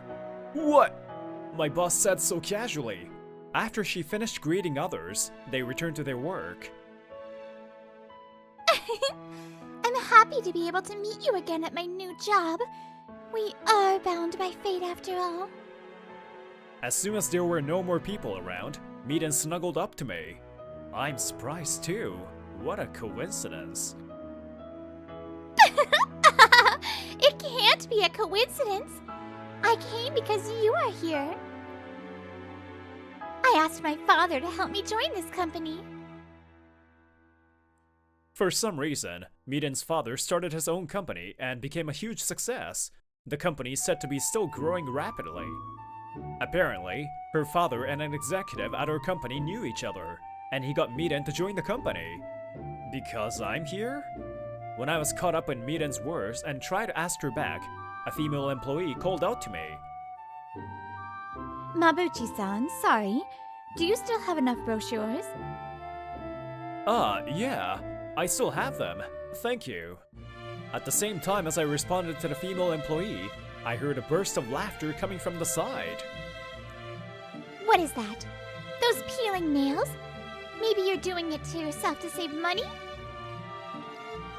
Ah, that's true. I was thinking of fixing this, but I didn't have time. She shyly hides her hands behind her back. Will a poor woman who can't even go to a nail salon please stay away from Kentaro? Hey, what a thing to say! Moreover, Miden-san, what right do you have to say that? Before I could say that, Miden interrupted me. He's my Kentaro, so it's only natural that I eliminate those who get in my way. So Kentaro, let's start over. I'm at a loss for words due to this unexpected development. The female employee also quickly left, looking awkward. I don't understand, and it doesn't make sense at all. What are you saying after all these years? It's past for you, but not for me. Now that you've spent your time alone, I thought it's time for you to reaffirm my worth. For some reason, Miden is confident that she can get back together with me. I tell her once and for all, however. I'm sorry, but I already have a girlfriend, and I have no intention of starting over with you, Miden-san. I'll show you around the office first, so come with me. As if to say there's nothing more to talk about, I changed the subject and started walking. A girlfriend, huh? Despite being clearly refused, Miden smiles fearlessly. I didn't notice that. Welcome, Kentaro. In the evening, this is my favorite koi izakaya. It's a weird name, but the food is delicious. I feel like I want to drink today. You come here 3 or 4 times a week. You always want to drink. The girl who laughs heartily is Akiko Kadokawa. Don't say that, Akiko-chan. Babu-chan is also coming to see you, right? Hey, I know. Kentaro is deeply in love with me.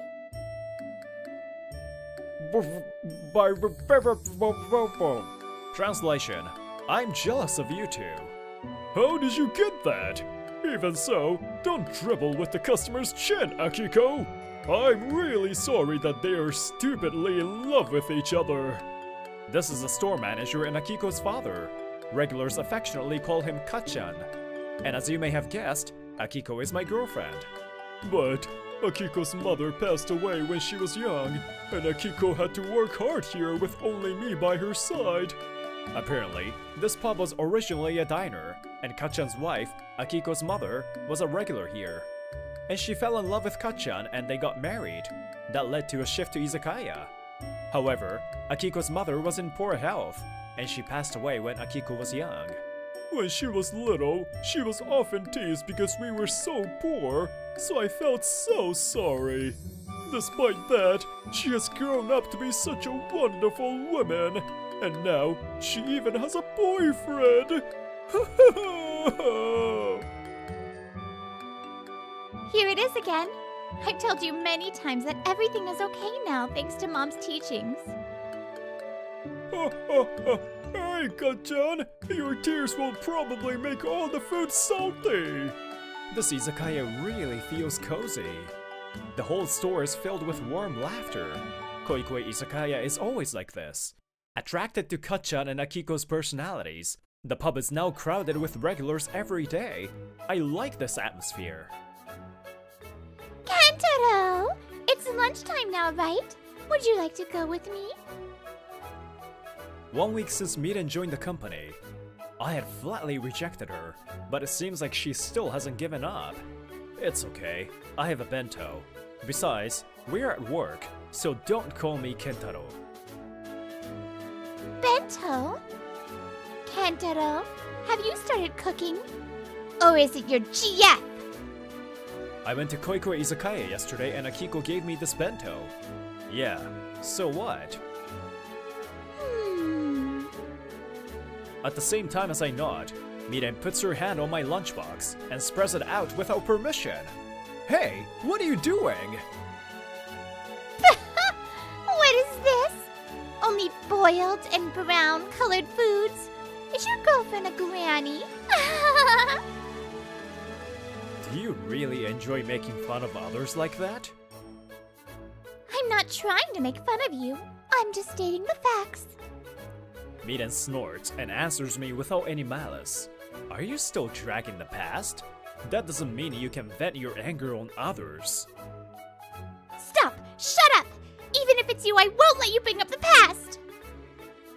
Miden suddenly yells at my words. For a moment, all eyes in the office were on her, but everyone seemed to want nothing to do with her, so they quickly went back to work. Miden leaves the office floor, looking embarrassed and mumbling something. Good evening. Welcome, Kentaro. I came to Koikoi Izakaya as usual. It seems to be busy, since it's a Friday evening. The lunchbox was delicious. Thank you. Good, good. You even washed the box. As expected, you're so disciplined. Yeah? Hey, Kentaro, would you like to go out somewhere on Sunday? It's been a while. As a regular, I always know what I'm going to drink, so I don't even have to place an order. It comes automatically. As Akiko places my drink on the table, she speaks to me in a bright voice. Yeah, of course, let's go. I have weekends off, and Akiko has a day off on Sundays, so we always go out on Sundays. Yay! It's decided then. Then I'll think about where to go and let you know. Yeah, so fluffy! And Sunday, at Akiko's suggestion, we went to a Shiba Inu cafe in Tokyo. Look, they're so cute! Kentaro, you touch them too. Wait, he's surrounded? Oh my, he's so popular. It's my first time seeing someone like this. Oh, wow! They're all girls. What?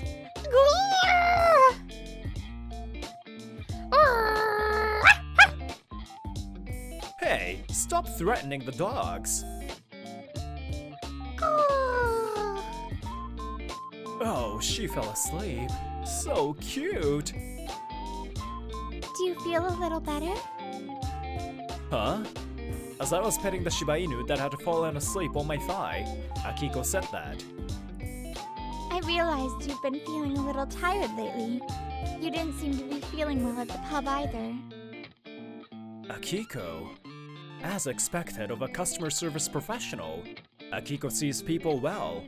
The cause of my recent anxiety was Miden. I told Akiko honestly about what's been happening recently. I see. That's troublesome. Yeah, she looks down on everyone at the company, just because she's the president's daughter and has money. She's isolated at work, and no matter how many times I reject her, she just won't give up. What a waste, that girl. There's no point in comparing yourself to others. Well, I don't really care what that person says, though. After Akiko finished listening to my story, she held her chest out as if to say she was totally fine. You're really strong.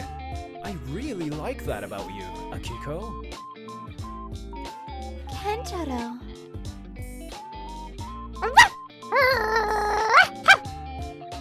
Whoa! Sorry!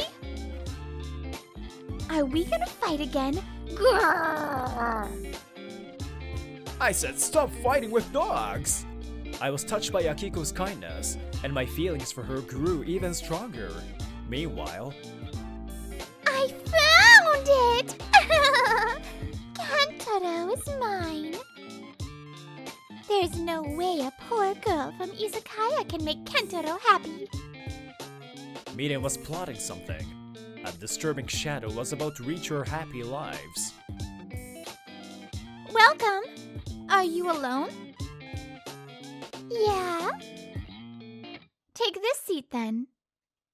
One night, while I was busy working overtime, Miden came to Akiko's pub.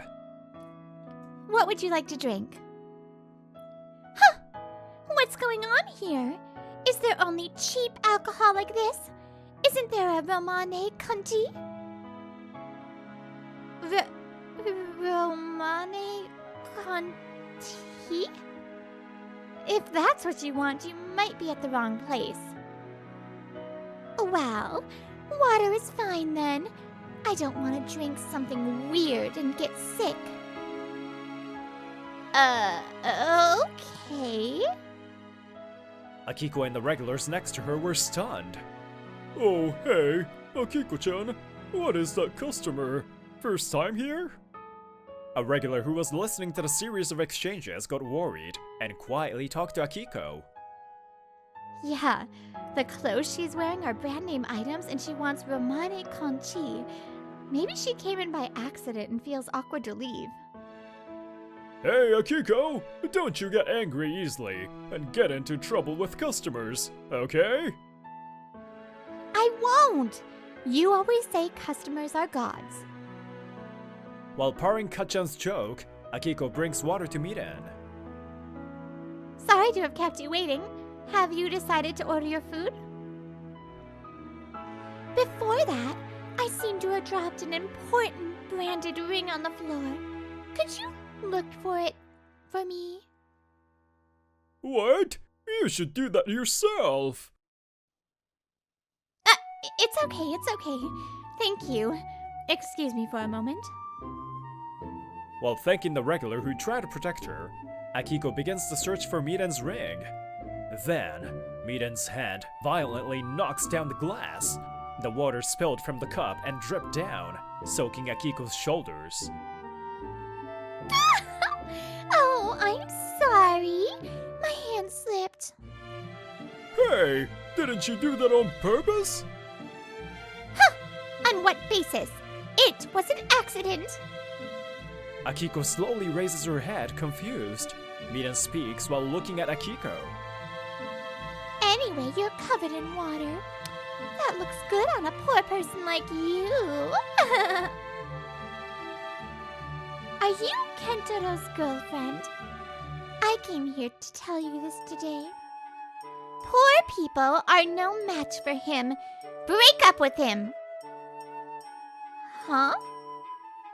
Akiko connects the dots as Miden says that with a triumphant smile on her face. Maybe you? The ex Kentaro is talking about. Hey, you! What on earth are you doing to my daughter? Hey, Dad, I'm fine. You're the one who told me not to get into a fight with customers. Kachan, who was actually caring for her while cooking, finally got angry. If you say Akiko's poor, that's my fault. Don't blame her. It's because I'm worthless. If you have any complaints, tell me. Dad? I won't forgive you for making fun of this pub and Kachan and Akiko. They serve cheap and delicious food without taking big profit margins, which is why we can come here for drinks every day. Yeah, that's right! No matter how much money you have, you can't look down on others! Following Kachan, the regulars started protesting against Miden one after another. Everyone? What is this pub? I'm talking to this woman. It has nothing to do with you guys. Miden, this is the difference between you and Akiko. Kentaro. I stare at Miren while trying to calm my erratic breath. One of our regulars messaged me saying the pub is in trouble. What difference? What do you mean? It's obvious now. Do you have people who can help you when something like this happens? She probably doesn't have any friends that she can think of. Miren bites her lip in frustration. So what? In the end, what will help you in the end is the money, right? In fact, I found out about this place because I paid a PI. You can move people as long as you have money. Kentaro, you will be happier with me than with such a poor woman. I have that much power. Miren's angry voice echoes throughout the pub. Why are you so fixated on money? Akiko expresses doubts about Miren's abnormal obsession with money. Miren used to be poor too. Stop! I continue talking while looking at Miren, who is desperately trying to interrupt the conversation. When Miren was in high school, her father was laid off from his company and started his own business. But things didn't go well at first, and they ended up poor. Because of that, people around her started to make fun of her. I was the only one who talked to Miren. That's how we started dating. That's probably the reason why she's so fixated on me too. But later, Miren's father's business became successful, and Miren became rich. From then on, Miren changed. She started letting money speak for herself and making fun of others. That's right! That's why I hate people! The only person I can trust is Kentaro, who helped me back then! Kentaro is the only one I have, and the only one who can make Kentaro happy is me, who has the money! Miren raises her voice again. Akiko, who had been thinking for a while after listening to the story, started speaking quietly. I used to be poor, and was made fun of and ignored, but I didn't really care. I think what's important is how you feel about yourself, no matter what anyone says to you. Huh? What the hell are you talking about? Because even though people around me made fun of me, I was proud of my dad, and the customers are kind. I think I've always been happy. Akiko was also probably thinking, what the heck is Miren saying? Above all, isn't it kind of sad when you have to change yourself depending on what people say about you? I learned from my mom that no matter who says what about you, you can live a wonderful life depending on how you think about yourself. Oh, she tells you that, huh? Mom, I was made fun of again today. Am I actually a bad girl? Akiko? Oh, there's no need to feel depressed just because people say something bad to you. What's important is that you love yourself and find happiness and be grateful to those around you. I also hated myself for being so sickly, but I was able to marry your dad and meet you. That's why my life has a perfect score of 100. What about you? Yeah, I love both you and Dad. My life is perfect too. I see. That's so like her. Tears come to Kachan and the regular's eyes. Yeah, so I don't feel ashamed of myself. There's no shame in spending every day with your loved ones at your precious pub. I couldn't help but smile when I heard those words. I've never met her, but as expected of Akiko's mother. Kentaro. I quickly turned my attention to Miren. Miren, I don't care if you're poor or rich. We're together because we love each other.